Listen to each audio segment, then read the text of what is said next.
Bob, can you kind of tell us what you do and how you got into hypnotherapy? Sure. And yeah. Absolutely. I've just had a 570-mile drive to get back to do this. I was down in Southampton earlier today. So I'll just waffle away and you guys shout stop whenever you want. Does that sound okay? Yeah, awesome. So I hypnotized my first person in 1973. It was a strange evening. I used to be a singer with it was a band at that time. We're doing mainly Tamla Motown music, and we're playing in a place called the Queens in Aberdeen.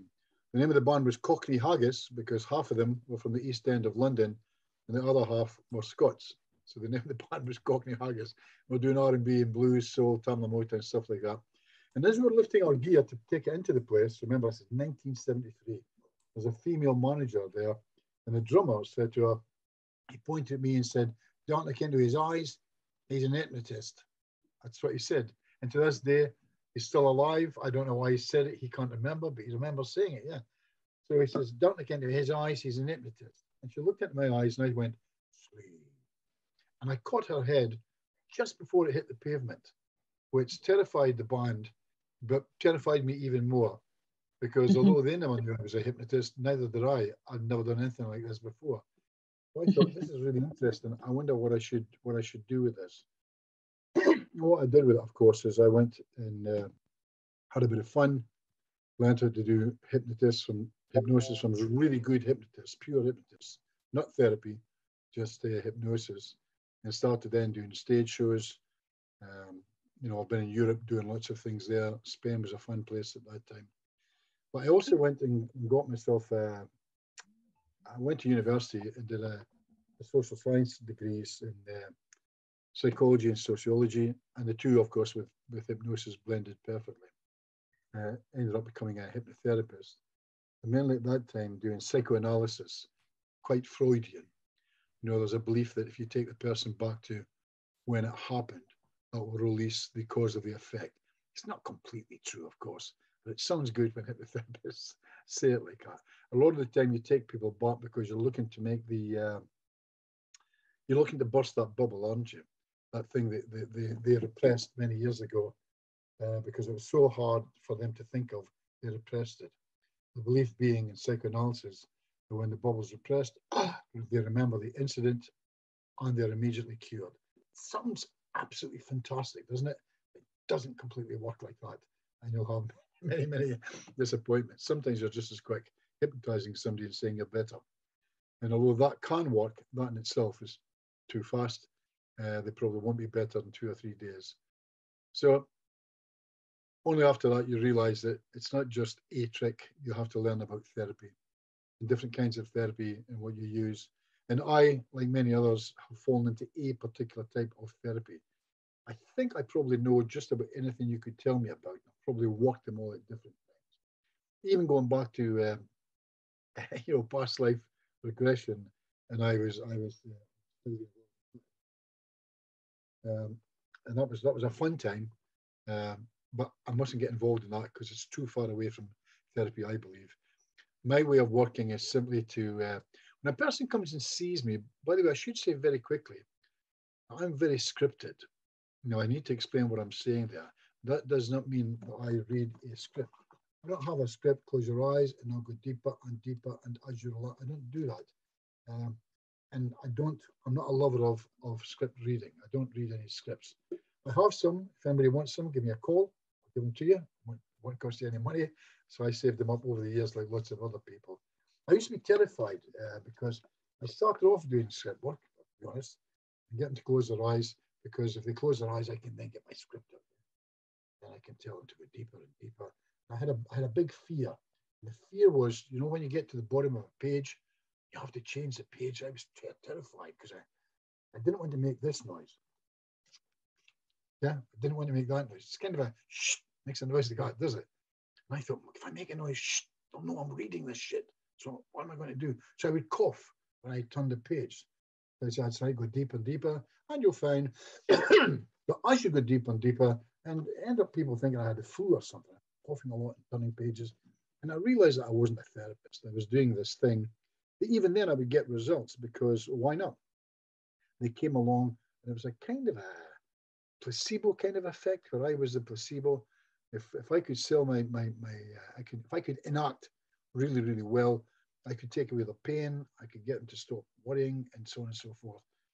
And not a lot's happened over that 40-odd year period, to be honest. Sometimes that's it. They just need a confidence boost, and if they believe in the therapist, then that can do the trick. But how I tend to work now is this. So if you've got a good enough imagination to understand this, when somebody comes to see me, and remember, all of this is scripted for a reason that I'll talk about in just a second. Okay. So I say, well, hi, come in, tell me all about it. And they tell me why they're here. Why are you here to see me today? And I say, why are you here to see me today? Remember, I said, I'm scripted. I want to know why they're here to see me today. Not why they're here to see me, but why today? Because they maybe got my business card 6 months ago. They haven't called me, but they called me on Tuesday. And I want to know why they called me on Tuesday. Something has maybe happened within the last 7 days. Then they'll go off and they're great, aren't they? They'll tell me things that they think I don't know anything about and how amazing their particular illness is. Because it's their illness, they get to own it, they have possession of it, and they get to tell me how amazing it is. And I make all the right noises because I'm wonderful. I'd say things like, wow, oh, really? Let me write that down. Wow, and how long has that been? And does that bother you? And how does that bother you? And is that important to you? And why is that important to you? And all these wonderful little nudgers, yeah, these little nudgers that get them to tell me more. But I will have heard all of it before. And they don't want to know at this point because it's too early for me to say millions are identical to you. Millions of people have got exactly what you've got. And all of us together, right now, folks, I don't know if you know this or not, but 40% of people in America are officially under the doctor for anxiety. How about that? That's a big number. 2 out of every 5. It's probably the same in Australia and the UK as well, because we're anxious people, aren't we? Human beings are an anxious race. Anyway, by the time they finish, I give them the good news. And the good news is, well, fantastic. Let me just go through this. Here's the good news. The good news is you don't have a problem. Yeah. So all of this is an open-handed gesture with a smile and a nod of the head. We are. Yeah? So you don't have a problem. Yeah, here's the good news. You don't have a problem. They look at me as if I'm crazy. And I say, by that, I mean you don't have a conscious problem. If you had a conscious problem, you would have stopped it by now, wouldn't you? That tells me you've got a subconscious problem. That tells me it's all inside of you. And yet it's totally outside your control. Would that be about right? Something that's totally inside of you, yet totally outside your control. And I can only tell you guys that I have never had a no when I ask that question. Ever. I've never had a no. It's always an amazing, oh my God, yeah. It's like, this guy's a genius. He reads me, he sees me, he knows me. And it's not that. It's just that that's who we are. That's what people are like. That's really what we are. If they're a conscious problem, they'd stop doing it right now. But they know what it is. And even now and again, they see friends or they've had cognitive behavioral therapy and what have you, a talking therapy, let's call it what it is. And it's lovely. The person comes to see them, the person is lovely. You touch them on the shoulder and it works out great, but they don't get to fix it. Cognitive behavioral therapy, as most of you people will know, it's a wonderful therapy. And it lasts for an average 2 or 3 months. And it'll come back again. The therapist has to go in again because they're dealing with them consciously. Don't have a conscious problem. They're a subconscious problem. It's totally outside the control. So now we have the person that's told me all of this. So we've agreed. We've agreed that they don't have a conscious problem. They have a subconscious problem. It's all inside them, but it's totally outside the control. And then I tell them to take a nice deep breath all the way in and relax. And I give them the good news. But we might be doing hypnosis here today, but I don't have to. We could do this sitting at a bar, you and I. We could be sitting at a bar and we could be drinking a gin and tonic, having a cup of coffee, and I could do it just as well. It helps if you close your eye because you just relax better. But you need to know that I'm not interested in you. Is that okay? I'm not interested in you because there's nothing wrong with you. We've already talked about that, yeah? But you're almost fixed already. You don't know it yet. Don't worry, we'll get there. I want to talk to the part inside you that tells you that you've got a problem or that you read wrongly. You think you have a problem. And that part there, I want to discuss things with that part and see if we can get you fixed between us. Now, Justine said you had Lance Baker with you at some time. Lance is an old student of mine. I've been there to work with him maybe 3 times in Sydney or Newcastle, isn't it? And Lance has got a wonderful way of using the mother's quote. It's a really nice one. I love it. And he says to his clients, it's like your mother talking to you, this thing that you've got, this fear that you have. And your mother saying to put your jacket on because it's cold outside. You don't hear that. You hear it's dark. It's men in a car. They're waiting for you to take you away. We'll never see you again. And your mother saying, hey, I'm just saying it's cold outside, put your jacket on. So sometimes we get the message completely mixed up. We're not really sure why that is. Sometimes we get to know, but most of the time we don't. But let me go and have a word with the partner inside and we'll see how we go on there. Does that sound okay to you? Great. Nice deep breath all the way in. And as you close your eyes, just remember, I don't want you to help me in any way, and I don't want you to fight me. So don't help me. Don't try and fight me. Your job is to do absolutely nothing. So once again, tell me, what's your job? And they say, to do nothing. I say, that's great. Close your eyes. And I go into the therapy. We can't discuss the therapy at this point because it just takes too long, doesn't it? That's basically how I do my work. So in a very scattered nutshell, I find the easiest way to train people is to tell them what I'm going to tell them, and then tell them, and then tell them what I've told them. Yep. That's the easiest way to do this job. So what I'm really doing is I'm asking the person to tell me everything that's wrong with them. I'm writing it down, haven't I? When they write it down, I get them to close their eyes. And when they close their eyes, I get them to do three things. I get them to imagine that all anxieties are leaving their body right now, just like smoke, spiraling away from comfort. Also worries of the past, present, future. Imagine all worries are leaving, just like smoke, spiraling away, just for small comfort, getting higher and higher and higher. Gone. And all human beings, we're funny creatures. Sometimes we feel, we all have feelings of guilt and shame and remorse. That's what I want you to do now. I want you to allow all feelings of guilt, shame, and remorse, real or imagined, just to leave your body now, just like smoke, spiraling away from a small campfire, getting higher and higher and higher until it just gone. And of course, I'm hesitating, modulating, I'm emphasizing, I'm using hypnotic skills in the way I talk, obviously. I just mentioned that I'm scripted. I want to take a moment to talk about that because on Facebook, therapists around the world argue about scripts, yes or no, whether they're right or not. I never get involved in these discussions, never. It's just a waste of time. And I'll never change anyone's mind, I think, because that's their belief. The belief is what you believe, and that's the way it is. A lot of us think we decide what to believe, but we don't. No one ever decides what to believe. We just can't do it. It's impossible. We cannot decide what to believe. It's not a decision. It's just a thing that kind of creeps up in us and gets us. So I'm not going to argue whether to use a script or not, but I will explain what I mean by my script. Okay? And how I work is simple as this. I'm on a train, and if I use my geography, is that okay? I'm on the north of Scotland. Let's call it Inverness, and I want to get down to London. I know it's a 9-hour trip by train, and I know I'm going to go through the stations of Aberdeen, Stonehaven, Glasgow, Edinburgh, York, Manchester, Sheffield, and then I'm going to finally arrive in London at exactly 8 p.m. this evening. But to get through there, I have to be on the train that's on the rail. It has to hit every single one of these stations. So all these stations I have to hit on my way, absolutely on time. If I hit them all, and by the way, when I get to the station, I can waffle. I can leave the train, i.e. I can leave the script.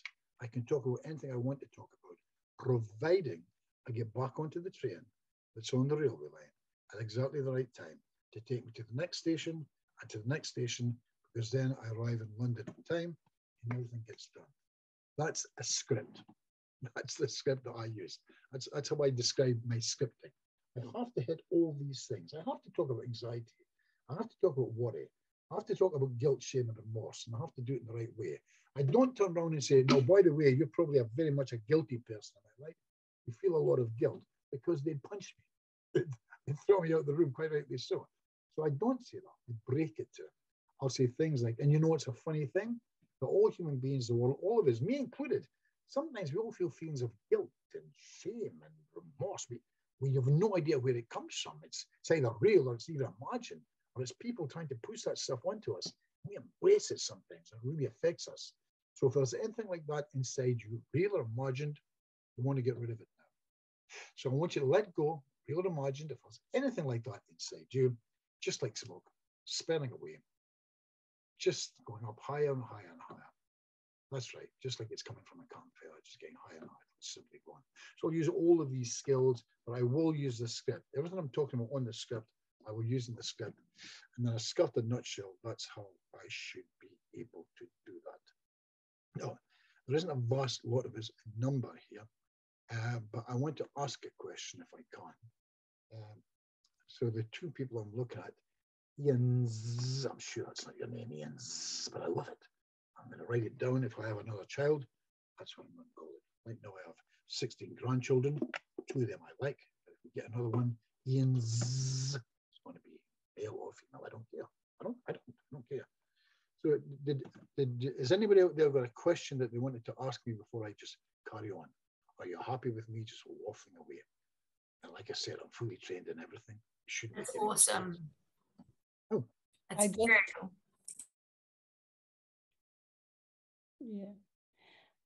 Yeah. Me. Yeah. Oh, yes, it's you. It's Thank you. you. I think we have mature enough people here to remember the old times of the psychoanalysis. Does anybody use or practice the psychoanalysis here? No, no one. No one. Well, it has gone to the dogs, literally. And now the only theories that are being used are the neo-Freudian theories, which is based on the principle that we all fear death, and fear of death is what rules us. I used psychoanalysis, and I don't know how it managed to get so much power, especially with medical doctors, because it was a very long process, and the psychoanalysts could make sense of what was going on with the patients, but the patients wouldn't get a clue because it was highly abstract. So I just would like to comment on that, and I'm so pleased that hypnotherapy is a lot more common now than psychoanalysis was when it started. The thing is, there'll be exceptions to every rule, won't there? I mean, in certain times, psychoanalysis will work perfectly with this client. You will take them back. They will remember that when they were 4, their father would come up the stairs. And they will remember that they couldn't handle it. They didn't know what to do. And they didn't know what to do for a reason. It is true that they actually enjoyed it.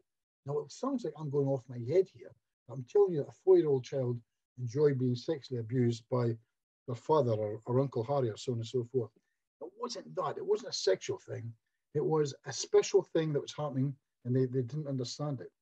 But it felt kind of okay, but not sexual, but okay. And then something happened. They would look at the man's face. They would watch him sweating or watch him heavy breathing. And I say this because this is what they tell us, yeah, afterwards. This is what the client would talk of. And then they realize there's something wrong with this. And I'm enjoying it, so there's something wrong with me. And I can't handle it, so I repress it. That's the theory of psychoanalysis. But you're absolutely right. It got blown up. It was claimed that was it for everything, and that Freud believed that everything had a sexual front to it. Everything was to do with sex and how we were embarrassed that we liked sex. In all fairness to Freud, I'm not sure if he even said that, but Facebook, so on and so forth, social, he got hammered by it. But there's some things there that kind of okay about it. The whole fact that people repress, and then if you can find it, it opens up. But it's harder to find it than psychoanalysts would have you believe. That's the challenge. But I think you're very much aware of that. You know that. So it's a shame because when we're online and we watch people talking about it, they'll talk about that. They will omit certain things that I've just explained. It's not as simple as that. And sometimes, can it be dangerous? Yes, it can. Because absolutely, sexual memories can be placed in there about repression that never took place. And I've had to get involved in some of them. And that's when you've got some really fairly heavy challenges on that. Yeah.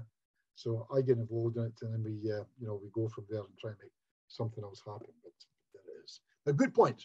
Well done, you. And obviously, you know, did you train in psychoanalysis? Yeah. Your microphone's off. Your microphone is off. Sorry. Yeah, sorry. Okay. Now it's on now.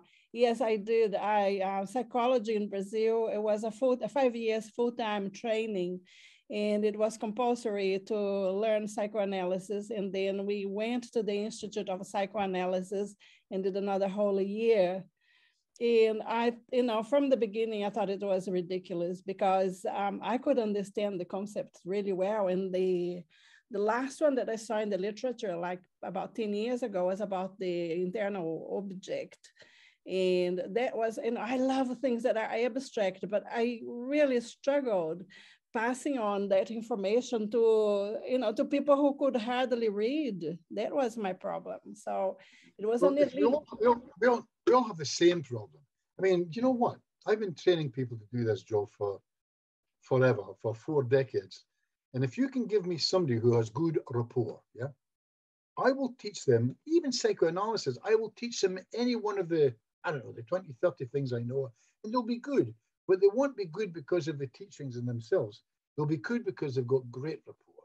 You show me somebody who's got wonderful rapport and show them some of the worst trainings. They'll take that worst trainings and they'll get a result. They'll be able to fix people with it. Unfortunately, what we've got right now is we've got lots of people who lean onto the trainings and are told that this is the only training you can use. And it goes from that. And it's a shame. It's disparaging that should happen. That's the way that's the world that we work in now. It's not a fun therapy. Hypnotherapy is not a fun world that it was 20 years ago. We've recruited far too many people. I mean, I think I'm correct in saying this, and if any of you want to correct me, please feel free to do so. But I think I'm the only therapist in the world who only trains in the therapy room. So I don't have hypno schools or a hypno academy that goes on for 3 or 6 months. You have to come to my home. You have to sleep with me, not in a sexual way, unless you're really attractive, yeah. But you have to stay in my home, and then for the next few days, you come with me down to my place, and you get to see me work with strangers. So you get to see me do all the stuff that I tell you I do. So the opposite of that is where you go onto a class, and you guys will know this. I'm not saying it happens where you are, but you'll know what happens. You go into long classes where everybody pretends to hypnotize each other. Every now and again, somebody does get hypnotized, which is wonderful, but they're told that this is how hypnosis works. Then they go back, and then they get a therapy room that they take out 6 months of rental on it, and they sit and wait. If they're really good, they don't sit and wait. They get to market properly, so they see lots of people. Now, imagine if somebody marketed really well, went in such a course, came back and got 20 people, 4 a day, Monday through Friday this week. Now, I can tell you what's going to happen with that 20 people.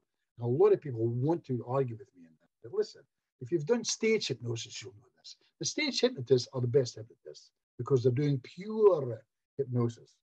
And they're not bragging about how good they are. Rather, they're looking for the somnambulists in the room. They're the one, we just got to know what to do. They'll do the business for us. And most people agree that a pure somnambulist is 5% of the population of the world. It's only 5%. That means that a room of 100, you'll have 5 really great subjects. Most guys who have worked the nights and done their business will tell you, yeah, that's about right. Anthony Gailey is probably the best I've seen at doing this, and he argues with me. He said it's 2.8. Don't ask me how he gets 2.8. He said, no, Bob, it's 2.8. Everybody else would agree. So if I'm right, if they're right, if everybody's right that I've talked to all these top guys, out of 20 people, that person is going to really, truly hypnotize one at 9 o'clock on a Monday morning. And I have no idea what they're going to do with the other 19 unless they know other stuff to do.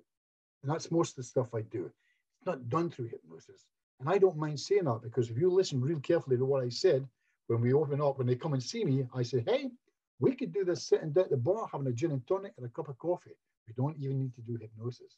So I get rid of that from the opening minute, so there's no challenge. Then, you know what happens then? I hypnotize them some of the time, yeah? But it's not necessary. All I need is the partner inside to be watching me to go, I see what he wants to do. Will I play with him or will I not? In other words, right now, inside your head, you're looking at me right now, and I truly believe, based on the years I've spent in this, There's a part inside, you're looking at me, you're thinking, he sees me. He's not actually talking to them. He sees me. I like that. Now that could be real or imagined. Give me some leeway here, but it doesn't matter. I'll work with that. We don't have time to get into this right now, but I've just realised that Reg Blackwood isn't the crowd there, and I've just seen the name there. The photograph isn't quite so good, but oh God, when he was younger, what a good-looking guy he was at all. Hey Reg, how you doing? We've got a story that we could tell. Let me tell you about an evening we had when it started to drizzle with rain. I have dined out in this story since it happened, all over. I mean, I'm talking about like 28 countries around the world.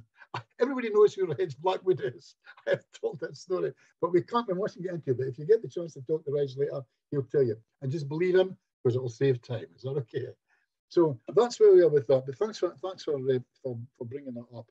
Can I bring up something that happened to me today? I like to do this. So I'm doing something on the day, and something happens on the day. I like to bring it up and talk about it. Is that okay?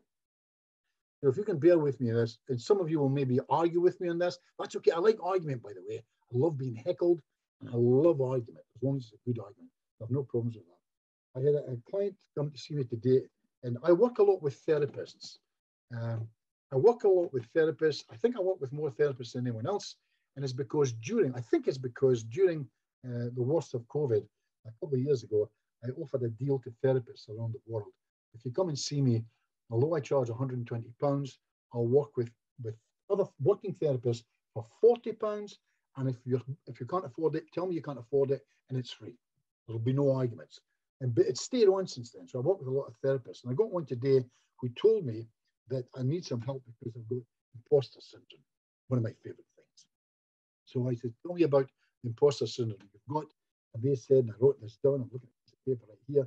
I know I'm good enough to do this stuff, but I just don't do it. And I was fantastic. I didn't giggle.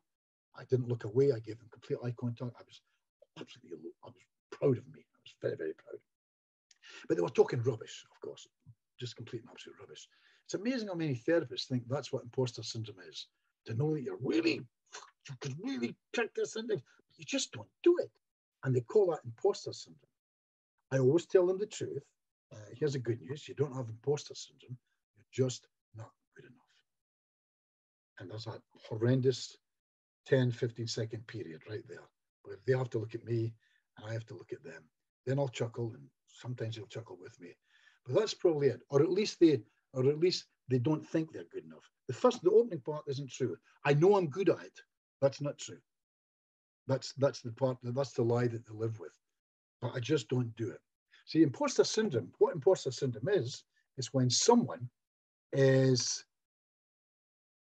I'll pick on Reg since he's here. So I've got a guy called Reg Blackwood here, and I know he's done everything. I know of his work. So if Reg Blackwood come to me and says, I've got imposter syndrome, I would know he's got imposter syndrome before he opens his mouth, because he's done all these things. He's done this, and he's not doing it now. So if he says, I've got imposter syndrome, he's got imposter syndrome. He knows he can do this stuff. He's not guessing like a lot of people. I've been in the course, I've read the books, I've seen them. I think I'm as good as them, but I just don't do it. It's not imposter syndrome. You just don't have enough confidence to do it. Imposter syndrome is when they've done it. They know the proof is there. For some reason, they go through a period. Not something's happened. You know, there's a wonderful saying, if you don't use it, you lose it. Yeah. And you take some time out. It could be for any reason, 6 months, so on and so forth. And you come back and just that edge isn't there. You haven't been doing it regularly. That's why I'm always in the therapy room. Because if I don't use it, something happens to that thing. I can come back and I can bluff it, but the taste isn't there. It's not right. Anyway, just wanted to mention a little bit with that on the imposter syndrome. As some of you will know, I became pretty well known for doing a thing called the Swan. And I'll talk a little bit about that. Is that okay? Because Justine asked me to talk about that. I didn't want to talk about that. I wanted to talk. I used to be a cage dancer in Barcelona. Called me the leopard because I had body acne. I was only 19, but it was a rubber cage in case of fire. Very, very conscious danger. A cage dancer. Yeah, that's really what I am. I'm a cage dancer. What is a cage dancer? I dance sexually with hardly any clothes on, and mainly for women. But if the man is effeminate enough, yeah, I'll dance for him as well. I realize this is being recorded. I don't care anymore. So are you going to do a demo? No, I can't do it now. A bad leg. So that just can't happen. That's what happens. That's what happens when you do things with a Hoover and things don't work out properly. Anyway, let's get back to the swan, shall we? So, imposter syndrome. Yeah. So, we'll talk a little bit about that, and anybody can interfere at any time and ask me questions. Is that okay? I know every now and again some people write stuff. I don't get it, guys. So I understand. It comes up for a second and goes. So I'm not able to read it this time. So rather you rudely interrupted me. I love that. I love rude interruption. Feel free to wave your hand. Okay. So we'll talk a little bit about the swan, how it happened for me. I'm not very good with the year things, but I reckon it was maybe, I don't know, was it 10 years ago or something like that. Anyway, I'm a Tai Chiist. So most days of my life, I spent time doing Tai Chi. So I used to live beside the sea here. So you're up on a hill now overlooking a lake. But I used to go down to the beach every day and do Tai Chi. And it was a Saturday morning, and I'd just come back. It was 10 o'clock. We have this Saturday morning cooking thing in the UK. Maybe you know about it. And I came in, sitting in my chair, watching this guy showing us how to make something. And all that happened was this. I wasn't thinking about anything at all other than a cooking program. I take my fingers through my hair, and I leant back in the chair like that to watch the telly. As I turned around and looked at my arm, it was just hanging. This hand was hanging like that. Yeah, I had to look at my hand, and I actually opened my mouth and said, "Wow, look at you! You look like a swan." I do that a lot. I talk to myself a lot anyway. I said, "Look at you! You look like a swan, don't you?" And my hand did this. It did that thing. And I thought, "Oh my God! Isn't that interesting?" I don't really do this yes, no, little tweaky things and stuff like that. And it's happened to me. How wonderful! But it's not me.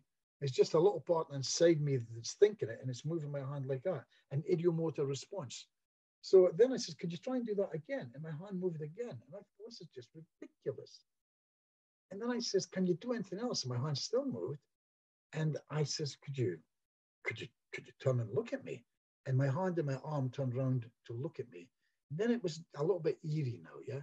The good news was, and I mean this when I say this, it was 10 o'clock in the morning. The sun was shining. If it was midnight or 1 o'clock in the morning, it might have been a different feel. I don't know, but I looked, but then I screamed for my wife. Yes, I'm a married man, I'm a heterosexual. Anyway, I screamed for my wife, and she came running down the stairs. And I said, "Watch this." And I thought it probably wouldn't happen, but it happened again. Then I tried to do it with her. It wouldn't work with her. But she said, "Why don't you go into the therapy room on Monday and see if it would work with people and see if it can go anywhere leading to some kind of therapy or whatever." And I said, "Yeah." And it was great. It was the best Monday ever in my life of therapy. I worked with 5 or 6 people, and it was like all through the week. And then I made the mistake of going online. I got involved with people on social platforms, and I told them about what I'd done and how wonderful I was and how wonderful it was. And they just called me an idiot, all of them. And one in particular called me an idiot. His name was Felix Economachus, Felix is a psychologist based in London. We had words on social media. And he said, "Well, if you're that good, why don't we'll get you money for the flight, come down to London. I'll put a group of psychologists and doctors in a room, and you'll be able to show them what you can do." And I said, "Well, give me the flight."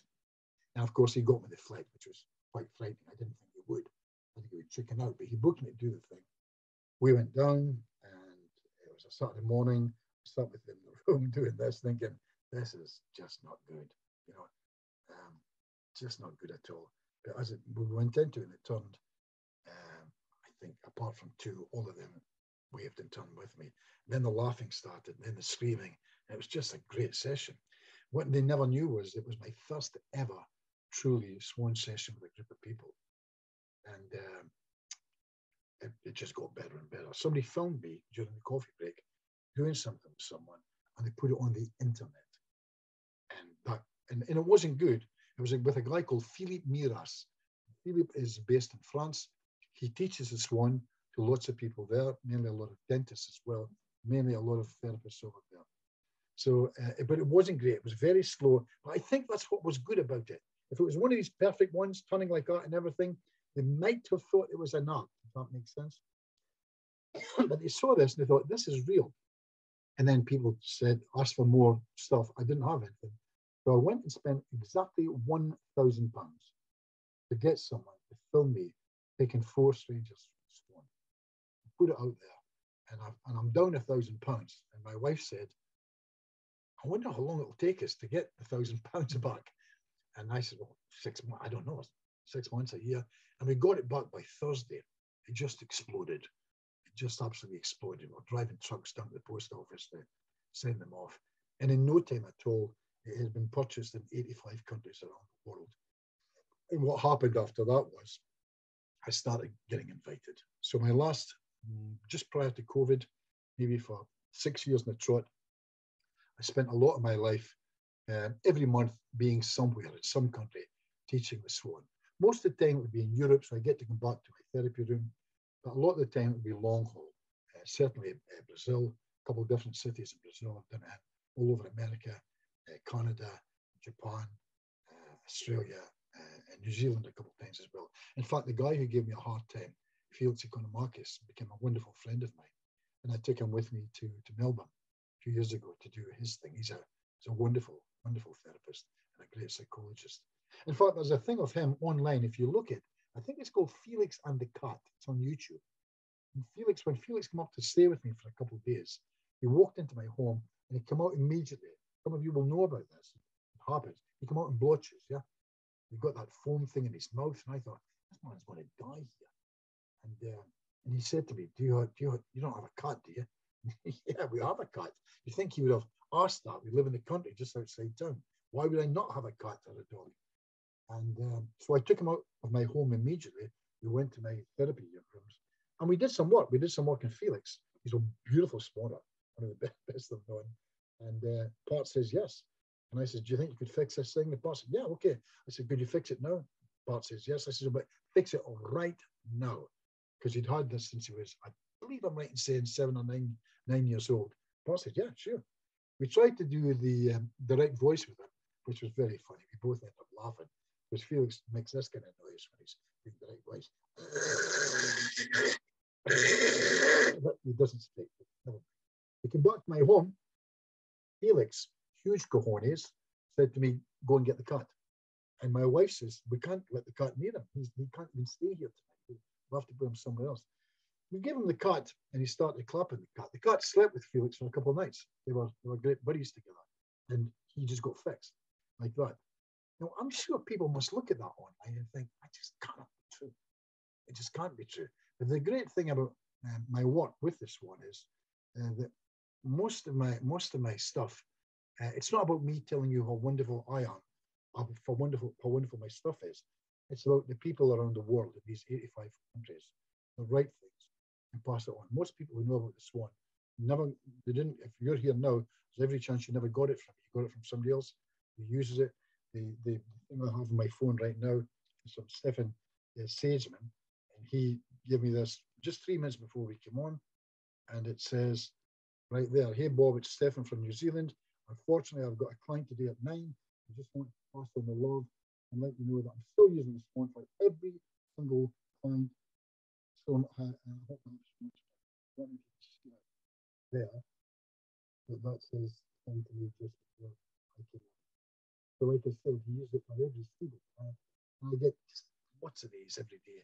And it's so good because guess what? I can happily say now, I can put my hand up and say, I'm done. The Swan's not mine anymore. It was never mine. It was never meant to be mine. In fact, I'm not really that clever. Nearly every therapy in the world will be a construct. Would that be fair? In fact, I'll go further. Every single thing you can think of right now, my wife is a former uni lecturer in social sciences and other things. And she came up with this years ago. I like it. She says, every single thing in the world is a construct. How about that? Every single idea you can think of, somebody constructed that idea. So we come all the way up, right up to the Swan. But guess what? The Swan is the only thing I know it's not a construct because I never thought of it. I was watching a cooking program on TV. Yeah, there was no intention from me. I'm just putting my fingers through my hair. seat there, is that okay? I just put my fingers through my hair and put it in the back of the chair. Then the next thing, this thing goes, hi, yeah. And I maybe have a bowel movement. So what I did was, I took this stuff and I gave it to you, yeah? Gave out there to the world. And I'll be honest with you, it's paid off a couple of mortgages for me. I'm not going to lie. I only charged 32 quid for this little thing that I sent it out there, but yeah, you know, thousands upon thousands have gone, and it's been great for me. But I can be honest now and say that I never even invented it. There was nothing clever in it. It's just something that happened. So what I do is I now go to people like you and I say, look at this. This is what happens when I do it. You want to try this and see what happens? And they do it and they come back and they go, oh my God, yeah. And they're as good as me, but fast, yeah. So it's a strange one.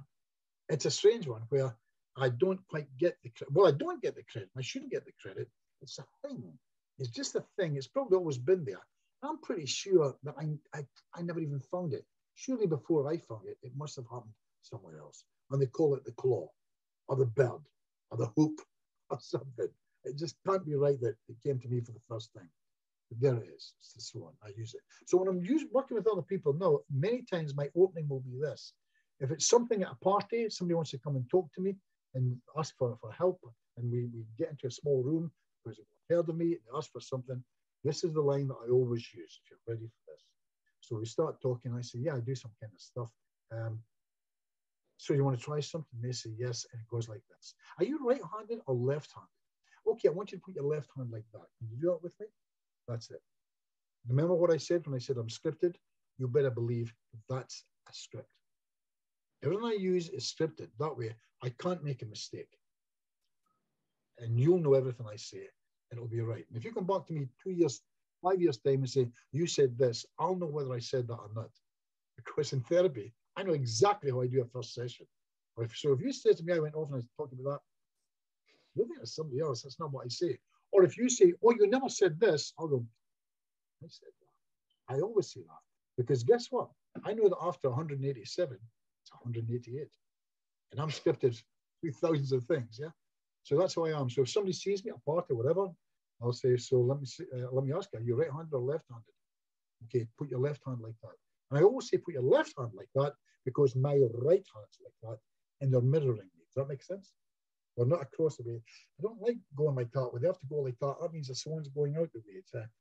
So my wording is, are you right-handed or left-handed? Great. No matter what the answer, put your left hand like that. I'm going to there. There it is. There's my boy there. Look at this boy here. You never believe that I took that boy, and I'm, like I said, I'm a heterosexual. I'm a married man. I'm in love with this fella the first day I arrived in New Zealand. Isn't that wonderful? Look at that smile. He loves that stuff. He loves the memory of it. Look how horrified they are. Yeah. Sorry about that. Yeah. Where have you been? Where have you been, Stefan? I've been good, Bob. Thank you very much. The Swan's just been absolutely fantastic because, especially when I'm doing street hypnosis, when I'm doing anything hypnosis, that's practically my go-to. It's fast, effective, and people who say, "Oh, I've been hypnotized before, it didn't work," I just say, "Put your hand up like so." And I've even incorporated this into my branding, the Swan. So that's that's fantastic. Every single client, I use the Swan. That's my consultation. Yeah. Well, it's used to use, and I was going to say to the rest of the people, for some of you will know Stefan, maybe some of you don't. Stefan is also a wonderful magician, and it helps if we do what we do. I also am I worked as a professional magician for many years. I've done lots of things of that ilk. So it helps because there'll be times when the Swan won't work. Yeah. So when the Swan won't work, the question will always be, and did you feel anything at all? Because what I'm going to say is one of three things is going to happen. Either something's going to happen, the hand's going to move, or it's not going to happen, but you'll feel it trying to move. Or the third thing, nothing will happen, but you felt nothing. Does that make sense? Yes, they say. We do it. If it doesn't move, my question is, did you feel anything trying to move? And they will say, oh my God, yeah. That's it. Now, it might move great within the next 5 minutes, and it might move better the next time, but that's the worst thing is going to happen. But if something like that did happen, and now that Stefan has just come in, we'll show you some of the other things that you can use. So if you ever want to ask Stefan how to do this, or hit any of my things that I'm doing, so when people come on to my workshops, I teach them how to do this. Marissa, you've been great, so I'm going to do this with you now. You ready? So put your microphone on. Switch your microphone off, Marissa. It's not on. Yeah, there we go. So we'll do this and see what happens. You ready? Got to do the swan with you. If it works, great. If it doesn't work, don't worry about it. We'll do something else. Is that okay? Okay. So I'm going to ask you, because of this setup, your left hand is behind the box in my screen, but I can't see it. So I'm going to ask you to use your right hand. Does that make sense? Yeah. That's it. So just use your right hand like that and let it flop. Now, right now, Marissa, you're holding it. I don't want you holding it. I want you to let it go. Just like that. Yeah? Just like Stefan on a Saturday night. Probably the boys. Yeah, there you go. Since I got for I'm left-handed, by the way. Sorry? Yeah, I'm left-handed. You know that. I'm psychic. I know everything. Yeah, so, okay. Let's do it with the right hand, right? So just let it hang like this. Look at me. Look at me. Yeah. See what I'm doing? Copy me, yeah? Don't do that yet. Just fold it towards me, yeah? Okay. Okay? Now here's the thing. One of three things is going to happen. Either your hand's going to move, which will be wonderful, or it won't move, but you'll feel it trying to move, which will be great. Or nothing will happen whatsoever. And sometimes that's how it works. We're all a little bit different. Let's find out. Are you ready? So all we're going to do is this. Now your arm, if I look at your arm, it's bending that way a little bit. Can you make sure it's straight like that for me? Could you lift it up? That'll be the other way. The other way, like that. Yeah. And can you make sure your hand's just falling completely? Don't hold it, let it flop. You have no control over your hand. Yeah, but don't hold it down either. Just let it flop. Okay, that's it. Don't move it. Don't wave it, just like that. So let's see what happens. Now, what's going to happen, Marissa, I'm going to stop talking to you, so excuse my bad manners. Is that okay? I'm going to completely ignore you. I'm going to talk to a part inside you that right now is looking at me through your eyes and thinking, oh my God, he sees me. He's talking to me. And we're not going to be talking about anything else other than just having a little bit of fun here. But because you're quite good to be a volunteer here, if you do have any challenge, I'm not going to ask you about it. Now, if you want to contact me again after this, I'll do a session with you free of charge. Is that fair? Yeah. That's great. And then they're all going, I'll hypnotize you. I'll charge you £500. Me, you'll forget. I said that. Okay, we're back again. So Marissa, just let the hand flop like that and see what happens. I'm not talking to Marissa. I'm talking to a part inside her. I don't want Marissa to move anything to please me, but I don't want her to fight me either. So Marissa, that's for you. Don't move anything to please me, but don't fight me either. Just leave your hand completely moving like that. Yeah, don't lift your fingers up, leave them down. Don't move your hand at all. Just leave it like that. Now that might be the swan for anybody watching. It could be the swan working ahead of time. I don't know, but we'll find out in just a second. I'm not talking to Marissa, I'm talking to that part inside her. I want to see if you can do this. Can you go into Marissa's hand right now and try and tweak one of her fingers? Now, it could be a forefinger that feels like it wants to lift suddenly.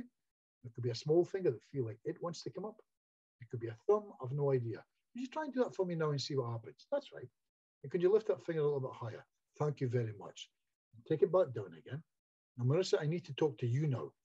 Do you think that you maybe just lifted that finger to please me? What do you think? No. You think you did that? No. So it wasn't you?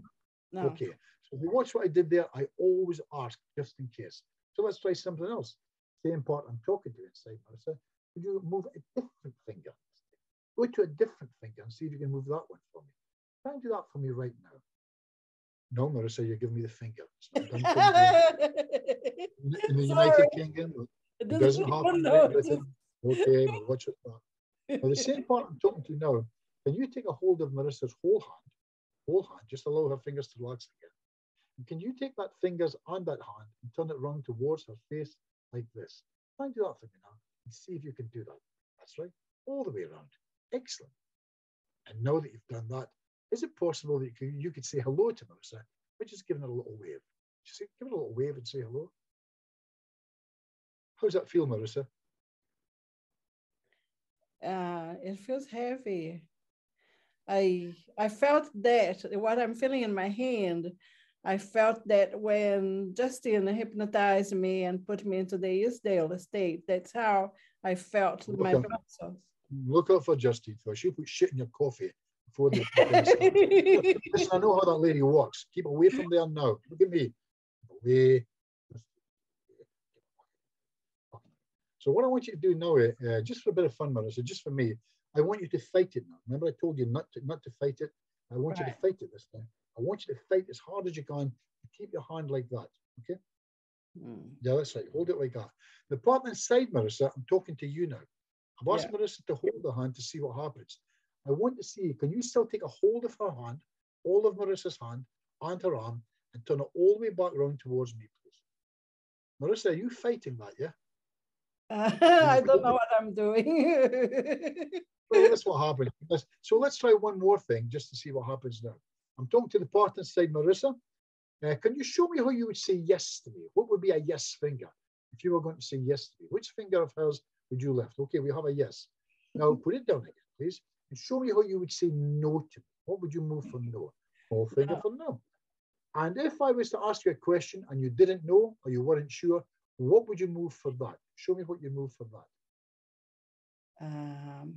Well, that's a yes. Remember, that's a yes. Yes. Yeah?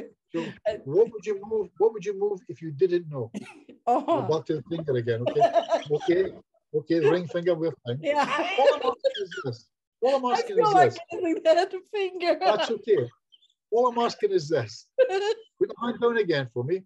If you can move Marissa's fingers, could you also move if you wanted to? I'm not asking you to do it. I'm just asking you if you could.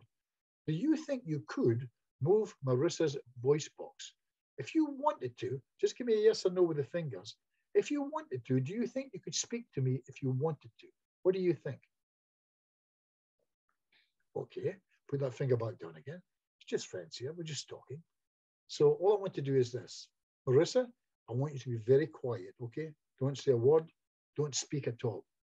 But the part inside Marissa, I want you to go into her cardiovascular system, her lungs, her heart, her voice box here, her lips, her teeth, her mouth. And when you can, I want you to take a nice breath through Marissa's lungs. And I'd like you, please, to say the words nice and strongly. Hello. Try and do that for me now. Hello. Well, that was interesting, Marissa. Let me ask you a question. Did you say hello there? But I don't want you to, remember? I want you to be quiet. Okay. So that's what I want you to do. Don't speak at all. And we'll see what happens. Maybe nothing will happen, but we'll just see. The same part inside Marissa. Marissa's maybe confused now because you're moving her mind as well. And that's okay. But I want you to go inside Marissa's lungs, her voice box, and again, inside her mouth, a nice breath. I want you again, just for me, please, to say the words, hello. Do it again, please.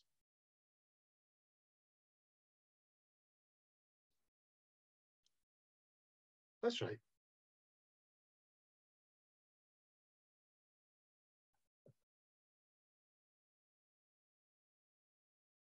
And now the same part I'm talking to you, I'm going to ask you to try this. I'm going to ask you to take a deep breath in Marissa's lungs. And I don't want Marissa to do it, but if you can, I want you to shout out, hello. Try and do that for me now. Hello. There we go. So what do you think, Marissa? Do you think that was you, or do you think it was a part inside you? Was a different part. Good. No, we're going to find out because Justine is going to work with you later. And I'm going to get her to stop putting that shit in your coffee and do this properly, okay? You're going to do this wrong with you. He's going to talk to that part inside you and we'll see what happens. Is that okay? Okay. You can be down your hand again for now. And to that part again, thank you so much for working with me. I really appreciate it. You're very welcome. Thank you. So, and that's it. In a very scattered nutshell, that's what we do. But Caroline Bach is Caroline, are you Glaswegian or what's your story?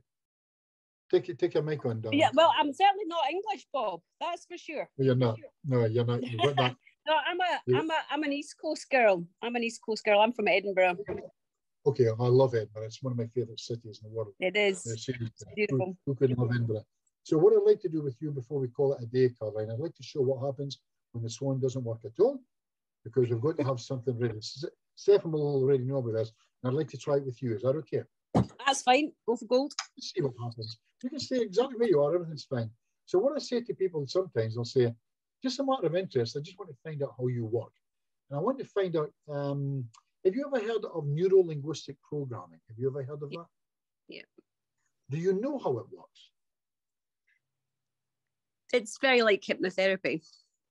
Very like, much more than people would think. Now, I Yeah. have got what they call a mastership in neuro-linguistic programming. I don't know what that's worth. I want to try something with you now, just to see what happens. Is that okay? It's only a bit of fun. I promise you, I'm not going to make a fool year. Do anything at all. You want me? Oh, I can do that by myself, Bob. I don't need to be hypnotized. Bless you, darling. But hopefully you'll enjoy this, Caroline. Okay. So what I've got here, I've got a card. It's just a playing card. That's all it is. And what we're going to do, we're going to play this game where I give you, imagine I give you an invisible pack of cards, but when you hold them, you get to see them. Okay. So half the cards are black and half the cards are red. And what I want you to imagine is that half of the cards fall onto the floor, face up. And they're all the same color. You tell me, is that the red ones or the black ones? It's the red ones. And as you look at them, half of them are hearts and half of them are diamonds, yeah? But you give away one of that suits to me. Hearts, diamonds. Which ones do you give away to me? The diamonds. And as I look at them, I see an ace of diamonds, king of diamonds, a queen of diamonds, and a jack of diamonds. But you, Caroline, not me. It's always you. It's got to be your choice. You take two of these, ace, king, queen, jack of diamonds, and you throw them up into the air. No, you don't. You take them, you place them face down. Which two do you place face down on the table? Ace, king, queen, jack of diamonds. Which two do you face down? The queen and the jack. Queen of diamonds and jack of diamonds. Queen and jack of diamonds. Now, I want you to take one of these and throw that one up into the air. No. Which one is that, the queen or the jack? The queen. It's gone. So you're left with just one card, and that's a jack of diamonds. Would you pick it up for me, please? And hand it to me through the screen. There you go. And when I take it from you, it becomes real. It's like that. That's incredible. So like I said, well, people say you learn nothing in prison. That's a vicious lie. It's not true. Be quite angry always when about this stuff. So that's the kind of stuff that I'll do when somebody first comes into my therapy room, because I want to relax him. If the swan works, as it did wonderfully with my mistress, she's great. That's great. If not, I'll go into something else and just tell them the idea that I know what I'm talking about. I need you in a minute, not no, but 5 minutes. I'm going to ask you to close your eyes and trust me. A strange man in a darkened room. So we do all of that to show that I've got skills. Yeah.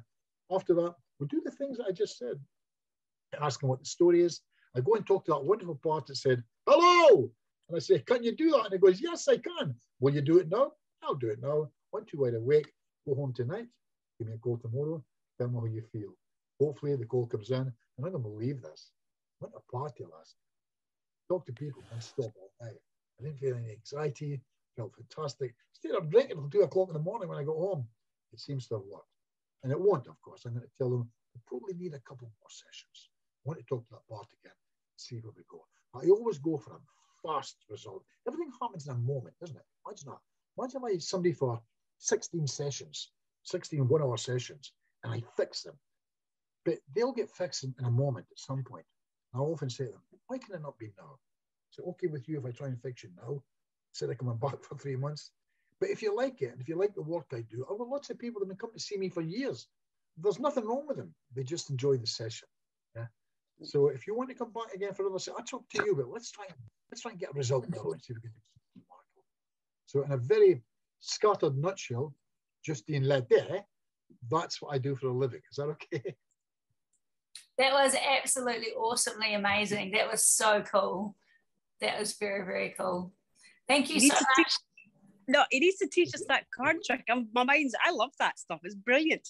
Get on the thing. Go and get on my Bob Burns weekend thing in either September or October. You can contact me and find out when it is, and if you get the chance to pop in by, that'd be. I'm hoping to be in Scotland in October, so hopefully.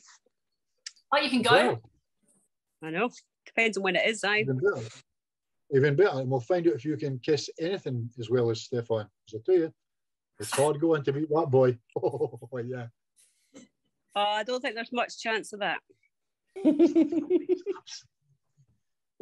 anybody have any question at all that you need to ask me before I go?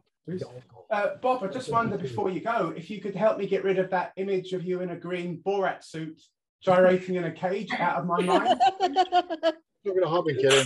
Because if you get rid of that, you'll be barking the fags again. And I don't want I think I'd rather the fags. All I want you to see is me in that cage. And by the way, can I just put this into you as well? And I'm rather excited. Okay, that's enough.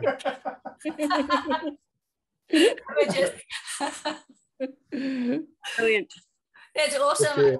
I'll get Bob to send the information for the October 2 days as well, and I'll put it on the HNZ website. Yeah.